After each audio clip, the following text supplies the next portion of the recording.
کہ 2013 کے الیکشن تو اس لیے نواز شریف جیتے کہ شہباز شریف نے جناب دیکھیں ایک ماڈل کرا. تو یہ شہباز شریف صاحب تھے یا ان کے جو یہ سندھ میں کیوں نہیں ہوا, کے پی میں کیوں نہیں ہوا, بلوچستان میں کیوں نہیں ہوا, why and only in Punjab? Leadership جو ہے, جیسے میں نے کہا چیف ایگزیکٹو جو ہوتا ہے سی گورنمنٹ کا, وہ لیڈر ہوتا ہے, پھر اس کی ٹیم ہوتی ہے. اگر آپ ٹیم میں اچھے لوگ لے کے آتے ہیں جو ڈیلیور کرتے ہیں اور ان کو آپ وہ اچھے عہدے دیتے ہیں اور ان سے کہتے ہیں کہ تم نے یہ پورا کام کمپلیٹ کرنا ہے, ان کو مانیٹر کرتے ہیں, ان کی پرفارمنس دیکھتے ہیں, تو پھر پنجاب کا سچویشن ہوتی ہے. اور میں نے اس میں کے پی کی بھی تعریف کی ہے کہ کے پی میں بھی اس وقت بڑی صاف ستھری سیاست ہو رہی ہے. بلوچستان کا ذرا سندھ اور بلوچستان کے پرابلمس ہیں. بلوچستان میں کیونکہ وہاں پر جو ایم پی ایز ہیں وہ کسی پولیٹیکل پارٹی کو بلانگ نہیں کرتے ہیں, وہ ریجنل پارٹیز ہیں یا پھر جو نیشنل پارٹیز ہیں, ان کے کولیشن گورنمنٹس بنتی ہیں, تو وہاں پر کمپرومائزز بہت کیے جاتے ہیں. سندھ میں اربن رورل کا جھگڑا رہا ہے کہ ایم کیو ایم کہتی ہے کہ اربن ایریاز جو ہیں وہ نگلیکٹ ہو رہے ہیں, پی پی پی کہتی ہے کہ رورل ایریاز جو ہیں ان کی ترقی نہیں ہو رہی ہے. مثلا ابھی جیسے اگر یہ کہہ رہے تھے, میں نے بھی کہیں پڑھا کہ یہاں کے جب چیف منسٹر یہ کہتا ہے کہ ایک 126 پروجیکٹس میں سے جو فیڈرل گورنمنٹ کے ہمارے تھے اس میں ہمیں صرف 26 پروجیکٹ کے لیے غالباً 27 ہمیں بلین ملنے تھے یا 72 بلین ملنے تھے, ہمیں صرف 7 بلین ملے. وہ کہتے ہیں اگر ہمیں فیڈرل گورنمنٹ نے پیسہ نہیں دیا. نہیں دیکھیں, فیڈرل گورنمنٹ نے 7th NFC ایوارڈ کے بعد سے 60% جو ٹیکسز ہم کلیکٹ کر رہے ہیں ملک میں وہ پروونسز کو دے دیے ہیں. تو فیڈرل کے پروجیکٹس کی اتنی اہمیت نہیں ہے, وہ بڑے پروجیکٹس ہیں لیکن ان کی اتنی اہمیت نہیں ہے عام آدمی کی زندگی کے اوپر. سندھ گورنمنٹ کے اپنے جو وسائل ہیں, جو وہاں سے ان کو پیسے ملتے ہیں, اس کو آپ دیکھیے کہ وہ کہاں پہ خرچ ہو رہا ہے. جو خرچ نہیں ہو رہا ہے تو وہ آپ اس سے پوچھئے کہ آپ لاڑکانہ جائیے, شکارپور جائیے, نواب شاہ جائیے, وہاں پر کیا ترقی ہوئی ہے. یہ بات صحیح ہے کہ نئے جو ہمارے چیف منسٹر ہیں مراد علی شاہ, یہ بہت انرجیٹک ہیں اور بڑے کام کرنے والے ہیں, بڑے سنسیئر ہیں. اگر ان کو موقع دیا جائے گا تو میرا خیال ہے کہ الیکشن آ رہے ہیں تو اس کے بعد ہی پی پی پی آئے گی, تو اگر ان کو موقع دیا جائے گا اور یہ کنٹینیو کریں گے تو میرا خیال ہے کہ سندھ میں بھی ترقی ہو جائے گی. کہا تو ہے ان کے صدر نے کہ میں آئندہ وزیر اعلیٰ بھی مراد علی شاہ ہوگا, لیکن لوگ کہتے ہیں پولیٹیشنز کا اسٹیٹمنٹ ہے یہ. گفتگو کریں گے ایک بریک کے بعد, ہمارے ساتھ رہیے گا.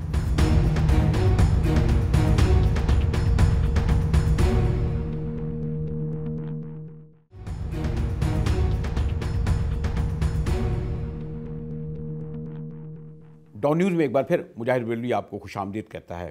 ڈاکٹر صاحب, میں آپ کی کتاب دیکھ رہا تھا, اس کی تقاریب بھی ہوئیں لاہور اس میں, اور ہمارے جو ایک فائننس کے اعتبار سے حوالے سے بڑا نام ہے سرتاج عزیز صاحب کا, وہ انہوں نے آپ کے کتاب کے نام کو نہ ڈسٹرب کیا بلکہ شاید انہوں نے, میں یہ تو نہیں کہوں گا اوور ریئیکٹ, بلکہ یہ کہا کہ ہاں جب شام اور عراق جیسے ملک چل رہے ہیں تو مشکل تو ہے لیکن ناممکن نہیں ہے گورننس کرنا. پتہ نہیں اس پس منظر میں میں وہاں موجود تھا کیونکہ میرے سامنے انہوں نے یہ بات کی.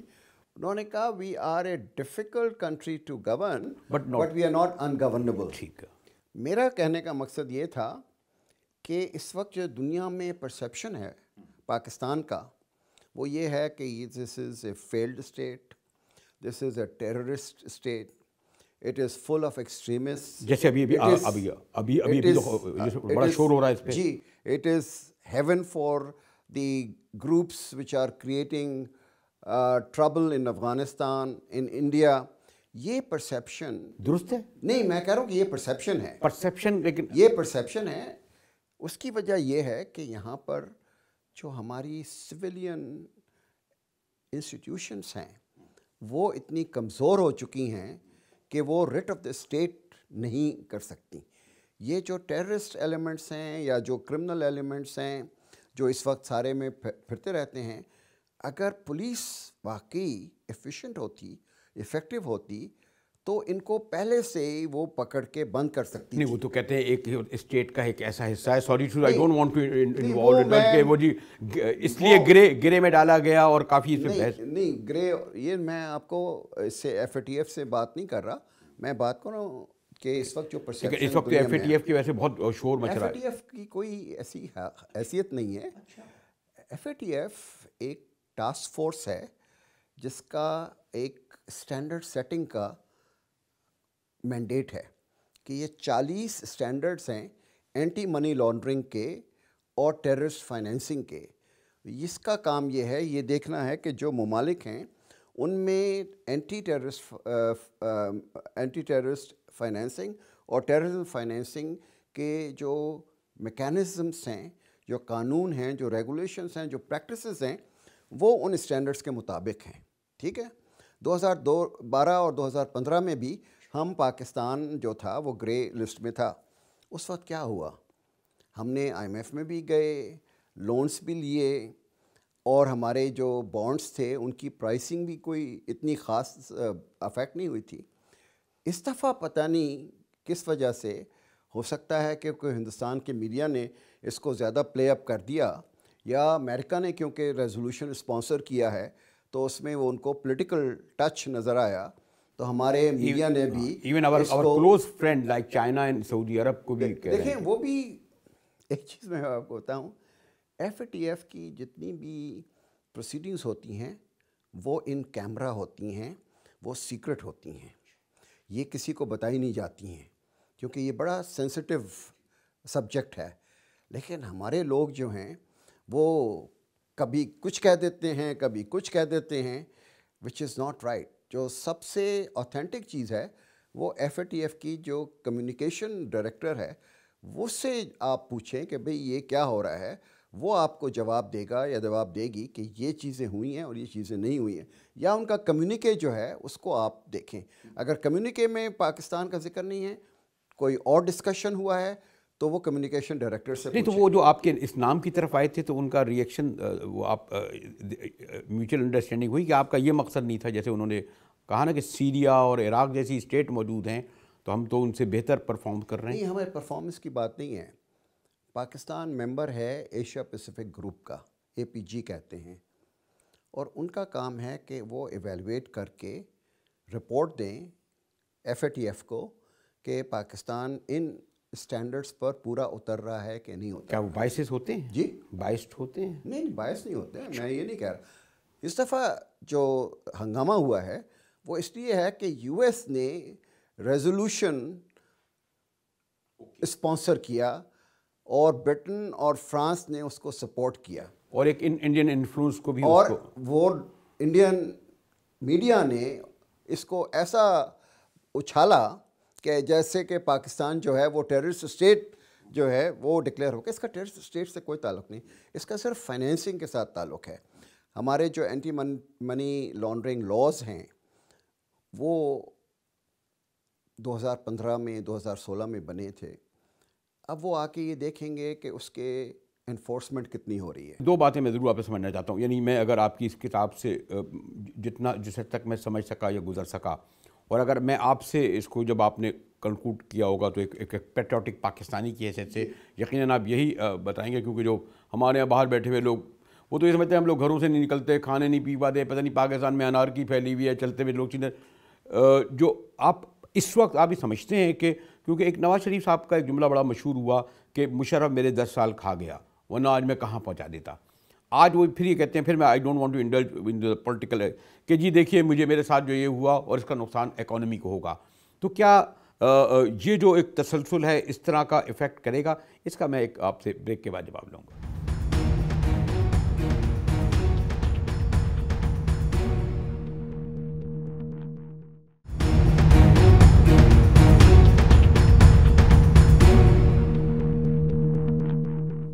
ڈان نیوز میں ایک بار پھر مجاہد بریلوی آپ کو خوش آمدید کہتا ہے. جس سے میں نے کہا بڑا مشکل ہوتا ہے کہ ہم ایک ڈاکٹر صاحب سے گفتگو اور وہ بھی معیشت جیسے موضوع پہ کریں، بڑا کام ہے.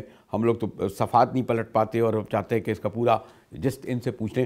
ڈاکٹر صاحب جو میں نے ابھی بریک سے پہلے آپ سے یہ معلوم کرنا، ہم جو کیونکہ لوگ فکر مند رہتے ہیں اور غالباً ہمارے یہاں سے پیسہ بھی بہت آتا ہے، کچھ پنجاب میں ڈیولپمنٹ بھی نہ آتا ہے، یہاں بھی اوور آل ہم یہ سمجھیں کہ خدا نہ کرے جیسے آپ نے بات شروع کی تھی فیلڈ اسٹیٹ کی بات اور ہماری معاشی طور پر تباہی، میاں صاحب بھی غصے میں ریئیکشن میں جو ان کے ساتھ ذاتیاں ہو رہی ہیں اس وجہ سے ریئیکٹ کر رہے تھے کہ عدالتی فیصلوں نے مجھے معیشت کو تباہ کرا. احسن اقبال صاحب نے بھی تشویش کا اظہار کیا, بلکہ میں نے دیکھا ایون چائنیز کی جو آئی انہوں نے بھی اس پہ کچھ تھوڑے سے رجسٹریشن. میں سی پیک کا تو ایک طویل موضوع ہے جس پہ نہیں آؤں گا. آپ کا کیا آبزرویشن ہے؟ دیکھیں پولیٹیکل اسٹیبلٹی جو ہوتی ہے وہ اکنامک اسٹیبلٹی کے لیے بہت ضروری ہوتی ہے, لیکن اس دفعہ جو ٹرانزیشن ہوا ہے اس میں کوئی ڈسرپشن اس قسم کی نہیں ہوئی ہے. صرف پرائم منسٹر کو ہٹا دیا گیا ہے اور دوسرا پرائم منسٹر آ گیا ہے. تو جو پہلے ہمارے یہاں ہوتا تھا کہ حکومت کو ڈسمس کر دیتے تھے, پارلیمنٹ جو ہے وہ ڈیزالو ہو جاتی تھی, اسمبلیاں ختم ہو جاتی تھیں, پھر نئے الیکشن ہوتے تھے, اس سے آپ ڈاکٹر صاحب آپ کا فائنینس منسٹر اسپتال لندن میں بیٹھا ہوا ہے, دوسرا فائنانس آپ کے بڑے اکنامک مینیجر جو ہیں روز عدالت میں طلب ہو رہے ہیں, بڑے بڑے اداروں میں ہو رہا ہے, ڈسٹرب تو ہے نا وہ لوگ. وہ دیکھیں اسحاق ڈار صاحب کا, کیونکہ ان کا اپنا کیس تھا تو حکومت کو چاہیے تھا کہ جیسے ہی وہ کیس ہوا تھا کسی اور کو فائنانس منسٹر بنا دیتے تو یہ گاڑی چلتی رہتی. شاہد خاقان عباسی بہت ہی کمپٹنٹ اور بہت ہی ڈیسیشن میکر ہیں, تو میرا نہیں خیال ہے کہ کوئی ایسی ڈسرپشن ہوئی ہے ملک کے لیے. تو ٹرانزیشن جو ہے وہ بڑا اسموتھ ٹرانزیشن ہوا ہے. اب naturally P M L N کی اپنی گریونسز ہیں, میں اس میں نہیں جانا چاہتا کیونکہ لیکن میں جو سگنل ہیں بڑے بڑے جو آپ لوگ عام طور انڈیکیٹر کہتے ہیں آپ لوگ, وہ ٹھیک ہیں. دیکھیں انڈیکیٹر ہمارا کرنٹ اکاؤنٹ ڈیفیسٹ جو ہے اس وقت بہت پریشر میں ہے, اور اس کی وجہ بڑی سمپل ہے. میں نے بہت دفعہ لوگوں کو سمجھانے کی کوشش کی کہ جب آپ کی گروتھ ریٹ 4% سے اوپر کی طرف جاتی ہے تو آپ کی ڈیمانڈ بڑھتی ہے. کچھ ڈیمانڈ جو ہے وہ ڈومیسٹک پروڈکشن سے پوری ہوتی ہے, اور کچھ ڈیمانڈ جو ڈومیسٹک چیزیں نہیں ہوتی ہیں وہ آپ کو امپورٹس کرنی پڑتی ہیں. آپ کے یہاں مشینری نہیں بنتی ہے, آپ کے یہاں ایکوپمنٹ نہیں آتا ہے, ٹھیک ہے, یہ چیزیں ساری آپ کو امپورٹ کرنی چاہیے. تو آپ جب انویسٹمنٹ کریں گے, مشینری اور ایکوپمنٹ آئے گا, وہ باہر سے آئے گا, وہ آپ کو امپورٹ کرنا پڑے گا. پچھلے 5 سال میں ہماری ایکسپورٹس جو ہیں وہ نیچے چلی گئیں کیونکہ ہماری انرجی شارٹیجز تھیں, ہم آرڈرز ہمیں فلفل نہیں کر سکتے تھے, تو بائرز جو تھے وہ دوسرے ملکوں میں چلے گئے. تو آپ کی ایکسپورٹس نیچے جا رہی ہیں, آپ کی امپورٹس بڑھ رہی ہیں کیونکہ گروتھ آپ کی ہو رہی ہے. گروتھ میری نظر میں پاکستان کے لیے سب سے ضروری چیز ہے. 1 ملین سے 1.5 ملین لوگ آپ کے لیبر فورس میں ہر سال آتے ہیں, ان کو نوکریاں آپ نے پرووائڈ کرنی ہیں. پاورٹی جو ہے وہ آپ نے ریڈیوس کرنی ہے. غریب ملک جو ہمارے بستیاں ہیں, غریب ڈسٹرکٹس ہیں, اس کی اپلفٹ کرنی ہے, اس میں انویسٹ کرنا ہے. وہ اس وقت تک نہیں ہو سکتا جب آپ کی گروتھ نہیں ہوگی. عام لوگوں کی زندگیاں جو ہیں وہ بہتر نہیں ہو سکیں گی. 10 سال سے ہماری گروتھ ریٹ جو بہت نیچے تھی, ہم سے پیچھے ہیں. آپ نے اس گروتھ کو کسی طرح اچھا, یہ فرق ہے بڑا ہے یا اتنا رکا ہوا ہے امیر اور غریب کا جو ہے کامن لوگوں کا پرسیپشن؟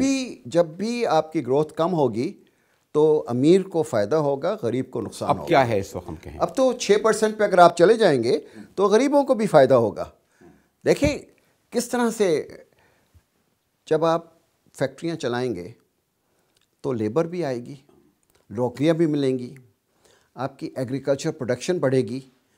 تو ایک جیسے بیسک انرجی تھا, اگر انرجی پہ ہم نے قابو پا لیا تو اس کی وجہ سے آپ کو یہ فائدہ, لیکن آپ اس کو روک نہیں سکتے. اگر آپ اس کو روکیں گے تو ملک کو بڑا نقصان پہنچے گا. تو کرنٹ اکاؤنٹ ڈیفیسٹ کو آپ نے مینیج کرنا ہے, اور یہ مینیج ہوا ہے. جب میں آیا تھا $300 ملین کے ہمارے پاس ریزروز تھے اور ہماری 1 ہفتے کی امپورٹس تھیں, لیکن اس کو مینیج کر کے $16 بلین تک ہم ریزروز کو لے کے گئے. تو یہ کوئی اتنا بڑا مشکل کام نہیں ہے, یہ ہو سکتا ہے. لیکن آپ نے جو مومنٹم اس وقت ہے ملک میں گروتھ کا, اس کو نہیں روکنا ہے. آپ کے خیال میں ڈاکٹر صاحب اگر میں کنکلوڈنگ کوشچن کروں, کیونکہ جو ایک بہت ہی الیکشن ایئر بھی ہے, بہت زیادہ سیاست کا, اور لوگ اس کے کہتے ہیں شاید ٹیکنوکریٹ کی حکومت کہیں نہ آ جائے, اور اس کو ٹیکنوکریٹ کی حکومت آئے تو انہیں 3 سال دیے جائیں, وہ آرام سے سب چیزیں ٹھیک ٹھاک کریں, پھر الیکشن کرائیں. اور ہمارے جیسے ملک کو کیا ضرورت ہے کوئی الیکشن وغیرہ کی, عام آدمی, جمہوریت بھی ہے. تو اب یہ اور اس کا تجربہ بھی ہوا ہے ڈاکٹر صاحب. یہ بڑی غلط بات ہے. آپ کو جو اس وقت نظام ہے ڈیموکریٹک, اس کو ڈسٹرب بالکل نہیں کرنا چاہیے. اور یہی نظام جو ہے آپ کو